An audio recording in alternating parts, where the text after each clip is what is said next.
केंद्रीय बजट ਦੇ ਵਿੱਚ ਮਿਡਲ ਕਲਾਸ ਨੂੰ ਰਾਹਤ 7 ਲੱਖ ਦੀ ਸਾਲਾਨਾ ਇਨਕਮ ਤੇ ਨਹੀਂ ਲੱਗੇਗਾ ਕੋਈ ਟੈਕਸ ਇਨਕਮ ਟੈਕਸ ਰਿਟਰਨ ਭਰਨ ਦੇ ਲਈ ਮਿਲਦੇ ਰਹਿਣਗੇ ਦੋਵੇਂ ਆਪਸ਼ਨ बजट विच महिलावां ते सीनियर सिटीजन नूं राहत 2 लाख तक महिला सम्मान बचत योजना लोन 7.5% दा मिलेगा ब्याज सीनियर सिटीजन सेविंग ते 30 लाख दा डिपोजिट कैप नौजवानों नूं किसानी दे वल उत्साहित करन दे लई वड्डी पहल एग्री स्टार्टअप दे लई एग्रीकल्चर एक्सीलेटर योजना दी शुरुआत 1 करोड़ किसानां तों करवाई जावेगी नैचुरल फार्मिंग कोरोना प्रभावित एमएसएमईज नूं स्पेशल पैकेज 95% मोड़ेगी सरकार कॉन्ट्रैक्ट फेल होने वाले एमएसएमईज नूं पैसे होंगे वापस सरकार ने पंजाब महिला कमीशन तो मनीषा गुलाटी की की छुट्टी चेयरपर्सन के ओहदे तो हटाया एक्सटेंशन नूं गलत दस के किता लांभे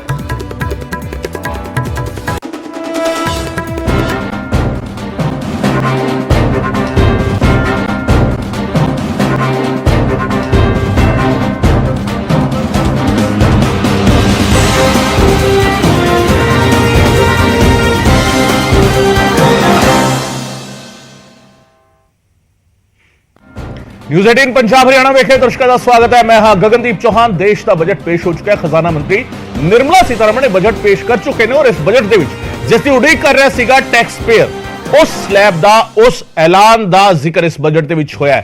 नवी टैक्स व्यवस्था बहुत सारे अजिहे लोग जिहड़े जिन्हां नूं सैलरीड पीपल कहा जाता है तनख्वाह जिहड़े लोग लैंदे ने जिहड़े एक फिक्स इनकम ते काम करते हैं उन्हां दे लई एक टैक्स व्यवस्था जी है नवी ऐलान दी गई है। 7 लाख की आमदन तक कोई टैक्स नहीं लगेगा।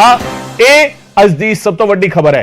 इनकम टैक्स के नवी जिहड़ा स्लैब का ऐलान किया गया है। इनकम टैक्स के नवे स्लैब का ऐलान और इस सब तो वड्डी गल की है 7 लाख की आमदन तक कोई टैक्स नहीं लगेगा।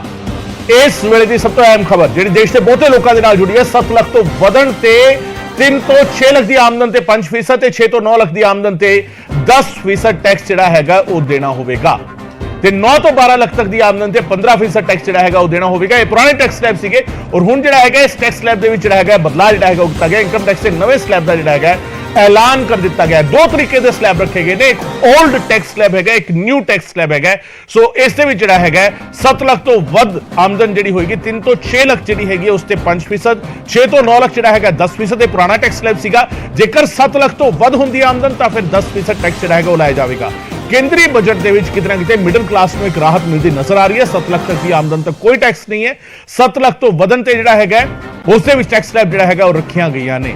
सो वक-वक टैक्स स्लैब दा जिहड़ा हैगा जिक्र जिहड़ा हैगा ਅਸੀਂ कर रहे हैं 0 तो 3 लाख तक पुराना टैक्स स्लैब जिहड़ा सीगा उस दे विच कोई टैक्स नहीं है। 3 तो 6 लाख तक 5% हैगा 6 तो 9 लाख की कमाई ते 10% हैगा ते 9 तो 12 लाख तक की कमाई ते 15% टैक्स है। 12 तो 15 लाख तक की कमाई ते 20% टैक्स हैगा ते 15 लाख तो जिक्र ज्यादा है तो फिर 30% टैक्स है। पुराना टैक्स स्लैब स्ट्रक्चर हैगा।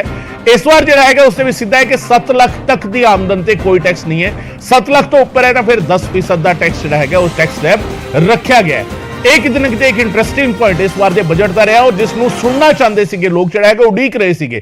काफी चिर तो उड़ीक की जा रही थी कि जिहड़े इनकम टैक्स पेयर ने जिहड़े आमदन करदाता ने उन्होंने लिए सरकार की लैके आती है। टैक्स स्लैब के बदलाव तो होए ने कुछ 1% का बदलाव जिहड़ा है पिछले कुछ सालों के देखने को मिला पर यह जिहड़ा सिनेरियो है उस सिनेरियो के विच हुण जिहड़ा नवा ऐलान है कि 7 लाख तक की आमदन ते कोई टैक्स नहीं होगा। जिहड़ा पुराना टैक्स स्लैब है उसके मुताबिक जेकर तुसी टैक्स पे कर दो तो 0 तो 3 लाख तक 0% टैक्स सीगा। 3 तो 6 लाख तक जिहड़ा हैगा 5% टैक्स सीगा। 6 तो 9 लाख तक 10% सीगा और 9 तो 12 लाख तक 15% टैक्स पे करना पैंदा सी। 12 तो 15 लाख तक 20% और 15 लाख तो ज्यादा 30%। सरकार ये ऑप्शन हजे भी दे रही है। सरकार कह रही है कि असं दोवें ऑप्शन देवांगे। ए वाला ऑप्शन भी हैगा और 7 लाख वाला ऑप्शन भी हैगा। 7 लाख तक 0 उस तो ऊपर 10% टैक्स वाला ऑप्शन भी साडे कोल हैगा। सो 2 टैक्स स्लैब जिहड़ा हैगा इस वेले पैरेलल जिहड़े चल रहे ने और उसनों जदों तुसीं इनकम टैक्स रिटर्न भर जांदे हो जो तुसीं अपने सीए दे कोल जांदे हो तो सीए दे कोल जाके कहंदे हो कि मैनूं बेनिफिट किस दे विचों मिलना है। सो एक बेनिफिट जिहड़ा अज क्रॉस जिहड़ा हैगा अक्रॉस कंट्री सारिਆਂ ਨੂੰ मिलता नजर आ रहा है कि 7 लाख तक की जेकर तुहाडी आमदन है तो उस ते 0% टैक्स होएगा यानी 0 टैक्स देना होएगा। ਇਹ ਪੁਰਾਣੇ ਵਾਲਾ ਸਟਰਕਚਰ ਹੈਗਾ ਜੇਕਰ ਤੁਸੀਂ ਇਸ ਦੇ ਹਿਸਾਬ ਨਾਲ ਪੇ ਕਰਦੇ ਹੋ ਤਾਂ 0 ਤੋਂ 3 ਲੱਖ ਤੱਕ ਜਿਹੜਾ ਹੈਗਾ 0% ਹੈ 3 ਤੋਂ 6 ਲੱਖ ਤੱਕ 5% ਹੈ 6 ਤੋਂ 9 ਲੱਖ ਤੱਕ 10% ਹੈ और 9 ਤੋਂ 12 ਲੱਖ ਤੱਕ 15 15 ਤੋਂ 20 ਤੱਕ ਫਿਰ ਜਿਹੜਾ ਹੈ 12 ਤੋਂ 15 ਤੱਕ 20 और उस तो बाद 15 ਲੱਖ ਤੋਂ ਜ਼ਿਆਦਾ ਹੈ ਤਾਂ ਫਿਰ 30% ਜਿਹੜਾ ਹੈਗਾ ਉਹ ਟੈਕਸ ਦੇਣਾ ਪੈਂਦਾ ਸੀ। ਹੁਣ ਜਿਹੜਾ ਹੈਗਾ ਹੁਣ ਬੜਾ ਸਿੱਧਾ ਕਰ ਦਿੱਤਾ ਹੈ ਕਿ ਸਾਲਾਨਾ ਆਮਦਨ ਜੇਕਰ 6 ਲੱਖ ਸੀਗੀ, ਪਹਿਲਾਂ ਟੈਕਸ ਜਿਹੜਾ ਹੈਗਾ 7800 ਰੁਪਏ ਜਿਹੜਾ ਹੈਗਾ ਉਹ ਟੈਕਸ ਦੇਣਾ ਪੈਂਦਾ ਸੀ। ਹੁਣ ਟੈਕਸ ਜਿਹੜਾ ਹੈਗਾ ਸਿਫਰ ਜਿਹੜਾ ਹੈਗਾ ਉਹ ਟੈਕਸ ਦੇਣਾ ਹੋਏਗਾ 7 ਲੱਖ ਤੱਕ ਦੀ ਆਮਦਨ ਤੇ। ਸਾਲਾਨਾ ਆਮਦਨ ਤੇ 6 ਲੱਖ ਤੇ ਪਹਿਲਾਂ 7800 ਰੁਪਏ ਤੁਹਾਨੂੰ ਟੈਕਸ ਜਿਹੜਾ ਹੈਗਾ ਉਹ ਦੇਣਾ ਪੈਂਦਾ ਸੀ, ਹੁਣ ਇਹ ਜ਼ੀਰੋ ਹੋ ਗਿਆ ਟੈਕਸ। ਸੋ ਇਹ ਕਿਤੇ ਨਾ ਕਿਤੇ ਇੱਕ ਵੱਡਾ ਵਰਗ ਜਿਹੜਾ ਹੈਗਾ ਉਸ ਦੇ ਲਈ ਵੱਡੀ ਰਾਹਤ ਅੱਜ ਸਰਕਾਰ ਨੇ ਦਿੱਤੀ ਹੈ ਬਜਟ ਦੇ ਰਾਹੀਂ।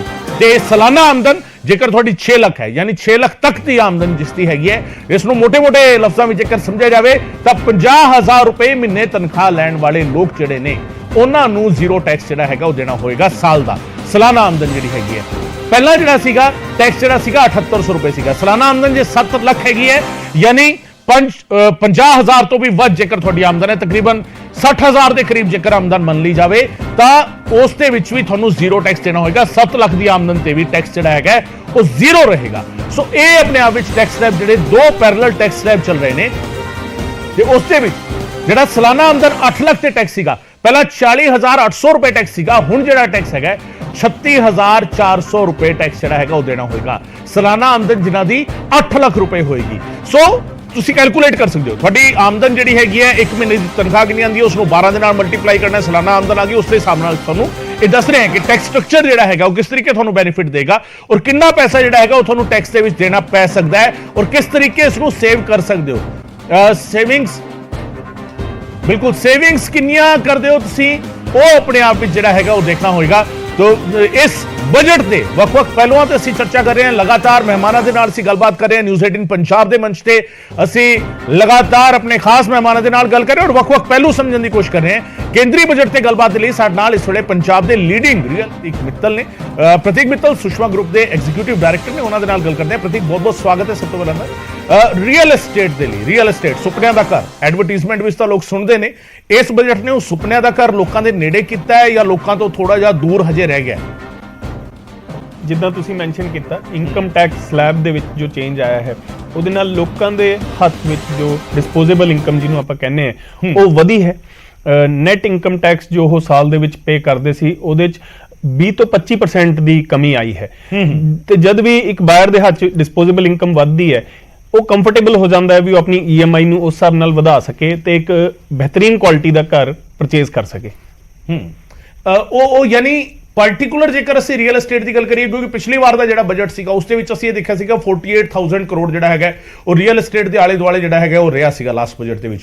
ਇਸ ਵਾਰ ਦੇ ਬਜਟ ਵਿੱਚ ਪ੍ਰਧਾਨ ਮੰਤਰੀ ਜਨ ਆਵਾਸ ਯੋਜਨਾ ਤੇ 66% ਦਾ ਜਿਹੜਾ ਇੱਕ ਵਾਅਦਾ ਜਿਹੜਾ ਹੈਗਾ ਉਹ ਕੀਤਾ ਹੈ, ਉਸ ਦੇ ਵਿੱਚ ਜਿਹੜੀ ਸਰਕਾਰ ਵੱਲੋਂ ਇਨਵੈਸਟਮੈਂਟ ਹੈਗੀ ਉਹ ਵਧਾਈ ਗਈ ਹੈ। ਉਸ ਦੇ ਨਾਲ ਕੋਈ ਬੈਨੀਫਿਟ ਆਮ ਲੋਕਾਂ ਨੂੰ ਮਿਲੇਗਾ?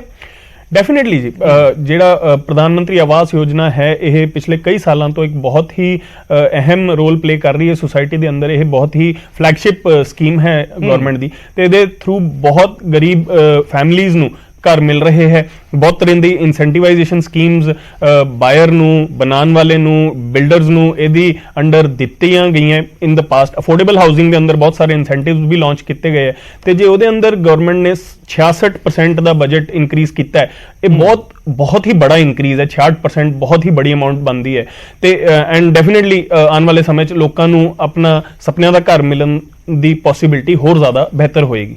ਬਿਲਕੁਲ, ਬਹੁਤ ਜ਼ਿਆਦਾ ਜਿਹੜਾ ਹੈਗਾ ਇਸ ਦੇ ਵਿੱਚ ਬਿਹਤਰ ਘਰ ਮਿਲ ਸਕਦੇ ਹਨ। ਪਰ ਰੀਅਲ ਐਸਟੇਟ, ਕਿਉਂਕਿ ਤੁਸੀਂ ਬਿਲਡਰ ਵੀ ਹੋ, ਇੱਕ ਬਿਜ਼ਨਸਮੈਨ ਦੇ ਤੌਰ ਤੇ ਰੀਅਲ ਐਸਟੇਟ ਇਸ ਬਜਟ ਨੂੰ ਵੈਲਕਮ ਕਰਦਾ? ਡੈਫੀਨੇਟਲੀ ਜੀ, ਇਸ ਬਜਟ ਦੇ ਅੰਦਰ ਕੁਝ ਚੀਜ਼ਾਂ ਬਹੁਤ ਅੱਛੀਆਂ ਵੀ ਹੋਈਆਂ, ਜਿੱਦਾਂ ਇਨਕਮ ਟੈਕਸ ਸਲੈਬ ਇੱਕ ਚੀਜ਼ ਹੈ। ਇਹਦੇ ਥਰੂ ਨੈਟ ਜੇ ਅਸੀਂ ਗੱਲ ਕਰੀਏ 37,000 ਕਰੋੜ ਦਾ ਡਾਇਰੈਕਟ ਟੈਕਸ ਸਰਕਾਰ ਨੇ ਲੈਟ ਗੋ ਕੀਤਾ ਹੈ, ਉਹ ਲੋਕਾਂ ਦੇ ਹੱਥ ਚ ਆਏਗਾ, ਲੋਕਾਂ ਦੀ ਬਾਇੰਗ ਪਾਵਰ ਵਧੇਗੀ ਤੇ ਹੋਮ ਬਾਇੰਗ ਈਜ਼ੀ ਹੋਏਗੀ। ਦੂਸਰਾ ਜੋ ਇਸ ਬਜਟ ਦੇ ਅੰਦਰ ਐਜ਼ ਅ ਡਿਵੈਲਪਰ ਸਾਨੂੰ ਬੈਨੀਫਿਟ ਇੱਕ ਸਪੋਰਟ ਮਿਲੇਗੀ, ਦੈਟ ਇਜ਼ ਜੋ ਇਨਫਰਾਸਟ੍ਰਕਚਰ ਦੇ ਉੱਤੇ ਗਵਰਨਮੈਂਟ ਨੇ ਆਪਣਾ ਸਪੈਂਡ ਵਧਾਇਆ ਹੈ। ਉਹ ਵਧਾਉਣ ਦੇ ਨਾਲ ਜਿੱਦਾਂ ਆਪਾਂ ਟੀਅਰ 2 ਸਿਟੀਜ਼ ਦੀ ਗੱਲ ਕਰੀਏ, ਚੰਡੀਗੜ੍ਹ ਵਰਗੇ ਸ਼ਹਿਰ ਹੋ ਗਏ, ਉਹਨਾਂ ਦੀਆਂ ਰੋਡ ਇਨਫਰਾਸਟ੍ਰਕਚਰ, ਕਨੈਕਟੀਵਿਟੀਜ਼, 에ਅਰ ਕਨੈਕਟੀਵਿਟੀਜ਼ ਜੇ ਹੌਲੀ ਹੌਲੀ ਵੱਧਦੀਆਂ ਹੈ, ਇਨਫਰਾਸਟ੍ਰਕਚਰਲ ਜਦੋਂ ਗਵਰਨਮੈਂਟ ਸਪੈਂਡਿੰਗ ਕਰਦੀ ਹੈ ਉਹਦੇ ਨਾਲ ਓਵਰਆਲ ਰੀਅਲ ਐਸਟੇਟ ਸਿਨਾਰੀਓ ਉਹ ਸਿਰਫ ਹਾਊਸਿੰਗ ਐਂਡ ਰੈਜ਼ੀਡੈਂਸ਼ੀਅਲ ਹੀ ਨਹੀਂ, ਕਮਰਸ਼ੀਅਲ ਰੀਅਲ ਐਸਟੇਟ ਦੀ ਵੀ ਜੇ ਆਪਾਂ ਗੱਲ ਕਰੀਏ ਤਾਂ ਉਹ 'ਚ ਕਾਫੀ ਬੂਸਟ ਮਿਲਦਾ ਹੈ। ਪ੍ਰਤੀਕ ਇੱਕ ਸਿਨੈਰੀਓ ਹੋਰ ਹੈ ਕਿ ਜਿਹੜਾ ਤੁਹਾਡੇ ਕੋਲ ਬਾਇਰ ਆਂਦਾ ਹੈ, ਇੱਕ ਆਮ ਸ਼ਖਸ ਤੁਹਾਡੇ ਕੋਲ ਆਂਦਾ ਜਦੋਂ ਘਰ ਦੇਖਦਾ ਹੈ, ਫਲੈਟ ਦੇਖਦਾ ਹੈ ਜਾਂ ਬਿਲਡਿੰਗਸ ਦੇਖ ਰਿਹਾ, ਹਾਈ ਰਾਈਜ਼ ਬਿਲਡਿੰਗ ਦੇ ਵਿੱਚ ਇਹ ਕਹਿੰਦਾ ਕਿ ਮੈਂ ਰੈਜ਼ੀਡੈਂਸ ਲੈਣਾ ਹੈ, ਉਸ ਤੇ ਇੱਕ ਬੜੀ ਕੁਐਰੀ ਹੁੰਦੀ ਹੈ ਕਿ ਇਨਵੈਸਟਮੈਂਟ ਮੈਂ ਕਿੱਥੋਂ ਕਰਾਂਗਾ। ਤਾਂ ਤੁਸੀਂ ਉਹਨੂੰ ਇੱਕ ਆਪਸ਼ਨ ਅਕਸਰ ਦਿੰਦੇ ਹੁੰਦੇ ਹੋ ਕਿ ਬੈਂਕ ਤੋਂ ਲੋਨ ਜਿਹੜਾ ਹੈਗਾ ਉਹ ਫੈਸਿਲਿਟੀ ਜਿਹੜੀ ਹੈਗੀ ਹੈ ਉਹ अमृतकाल का ये पहला बजट विकसित भारत के विराट संकल्प को पूरा करने के लिए एक मजबूत नींव का निर्माण करेगा। ये बजट वंचितों को वरीयता देता है। ये बजट आज की एस्पिरेशनल सोसाइटी, गांव, गरीब, किसान, मध्यम वर्ग सभी के सपनों को पूरा करेगा। मैं वित्त मंत्री निर्मला जी और उनकी टीम को इस ऐतिहासिक बजट के लिए बधाई देता हूं।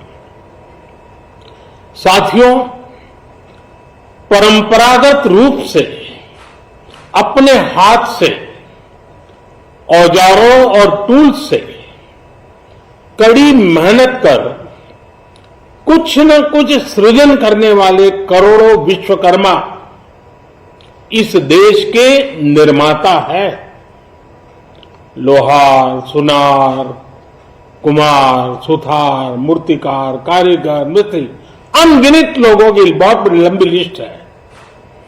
इन सभी विश्वकर्माओं की मेहनत और सृजन को देश इस बजट में पहली बार अनेक प्रोत्साहन योजना लेकर के आया है।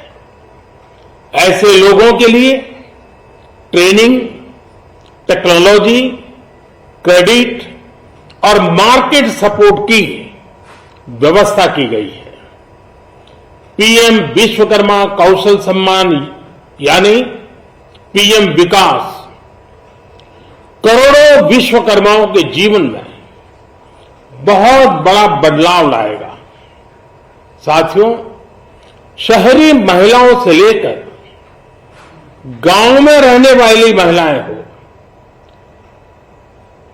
कारोबार रोजगार में व्यस्त महिलाएं हो या घर काम में व्यस्त महिलाएं हो, उनके जीवन को आसान बनाने के लिए बीते वर्षों में सरकार ने अनेकविध कदम उठाए हैं। जल जीवन मिशन हो, उज्ज्वला योजना हो, पीएम आवास योजना हो, ऐसे अनेक कदम, इन सबको बहुत बड़ी ताकत के साथ आगे बढ़ाया जाएगा। उसके साथ साथ महिला सेल्फ हेल्प ग्रुप एक बहुत बड़ा सामर्थ्यवान क्षेत्र आज भारत में बहुत बड़ी जगह अपने हाथ एक्वायर कर चुका है। उनको अगर थोड़ा सा बल मिल जाए तो मिरेकल कर सकते हैं। और इसलिए वुमेन सेल्फ हेल्प ग्रुप उनके सर्वांगीण के विकास के लिए नई पहल इस बजट में एक नया आयाम जोड़ेगी। महिलाओं के लिए एक विशेष बचत योजना भी शुरू की जा रही है और जनधन अकाउंट के बाद ये विशेष बचत योजना सामान्य परिवार की गृहिणी माताओं बहनों को बहुत बड़ी ताकत देने वाली है। ये बजट सहकारिता को ग्रामीण अर्थव्यवस्था के विकास की धुरी बनाएगा। सरकार ने कोऑपरेटिव सेक्टर में दुनिया की सबसे बड़ी अन्न भंडारण योजना बनाई है, स्टोरेज कैपेसिटी। बजट में नए प्राइमरी कोऑपरेटिव्स बनाने के लिए एक महत्वाकांक्षी योजना का भी ऐलान हुआ है। इससे खेती के साथ साथ दूध और मछली उत्पादन के क्षेत्र का विस्तार होगा। किसानों, पशुपालकों और मछुआरों को अपने उत्पाद की बेहतर कीमत मिलेगी। साथियों, अब हमें डिजिटल पेमेंट्स की सफलता को एग्रीकल्चर सेक्टर में दोहराना है। इसलिए इस बजट में हम डिजिटल एग्रीकल्चर इंफ्रास्ट्रक्चर की एक बहुत बड़ी योजना लेकर आए हैं। आज दुनिया इंटरनेशनल मिलेट ईयर मना रही है। भारत में मिलेट्स के अनेक प्रकार हैं, अनेक नाम है। आज जब मिलेट्स घर घर में पहुंच रहा है, पूरी दुनिया में पॉपुलर हो रहा है, तो उसका सर्वाधिक लाभ भारत के छोटे किसानों के नसीब में है। और इसलिए आवश्यक है कि नए तरीके से उसको आगे ले जाया जाए। इसकी एक नई पहचान, विशेष पहचान आवश्यक है। इसलिए अब इस सुपर फूड को श्री अन्न की नई पहचान दी गई है। उसके प्रोत्साहन के लिए भी अनेकविध योजनाएं बनाई गई हैं।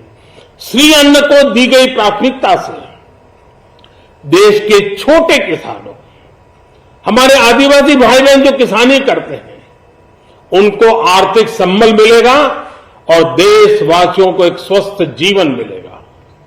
साथियों, ये बजट सस्टेनेबल फ्यूचर के लिए green growth, green economy, green energy, green infrastructure और ग्रीन जॉब्स को एक अभूतपूर्व विस्तार देगा। बजट में हमने टेक्नोलॉजी और न्यू इकोनॉमी पर बहुत अधिक बल दिया है। एस्पिरेशनल भारत आज road, rail, metro, port, waterways, हर क्षेत्र में आधुनिक इंफ्रास्ट्रक्चर चाहता है। नेक्स्ट जनरेशन इंफ्रास्ट्रक्चर चाहिए। 2014 की तुलना में इंफ्रास्ट्रक्चर में निवेश पर 400% से ज्यादा की वृद्धि की गई है। इस बार इंफ्रास्ट्रक्चर पर 10 लाख करोड़ रुपए का अभूतपूर्व इन्वेस्टमेंट भारत के विकास को नई ऊर्जा और तेज गति देगा। ये निवेश युवाओं के लिए रोजगार के नए अवसर पैदा करेगा, एक बहुत बड़ी आबादी को आय के नए अवसर उपलब्ध कराएगा।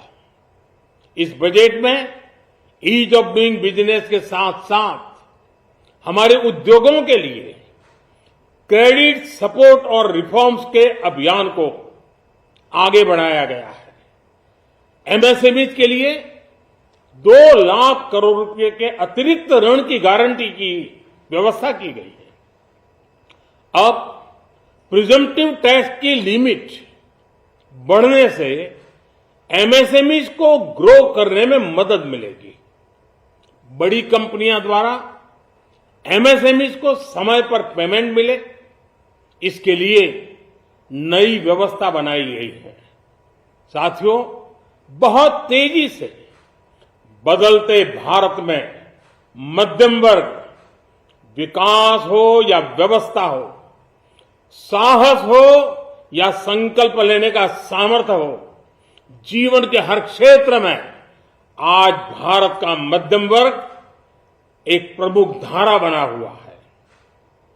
समृद्ध और विकसित भारत के सपनों को पूरा करने के लिए मध्यम वर्ग एक बहुत बड़ी ताकत है। जैसे भारत की युवा शक्ति ये भारत का विशेष सामर्थ्य है, वैसे ही बढ़ता हुआ भारत का मध्यम वर्ग भी एक बहुत बड़ी शक्ति है। मध्यम वर्ग को सशक्त बनाने के लिए हमारी सरकार ने बीते वर्षों में अनेकों निर्णय लिए और ईज ऑफ लिविंग को सुनिश्चित किया है। हमने टैक्स रेट को कम किया है, साथ ही प्रोसेस को सिंप्लीफाई, ट्रांसपेरेंट और फास्ट किया है। हमेशा मध्यम वर्ग के साथ खड़ी रहने वाली हमारी सरकार ने मध्यम वर्ग को टैक्स में बड़ी राहत दी है।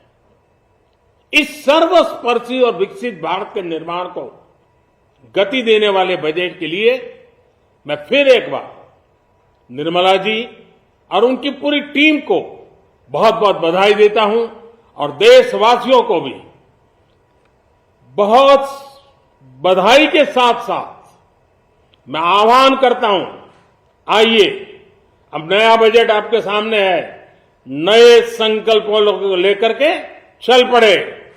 2047 में समृद्ध भारत, समर्थ भारत, हर प्रकार से संपन्न भारत हम बना के रहेंगे। आइए इस यात्रा को हम आगे बढ़ाएं। बहुत बहुत धन्यवाद।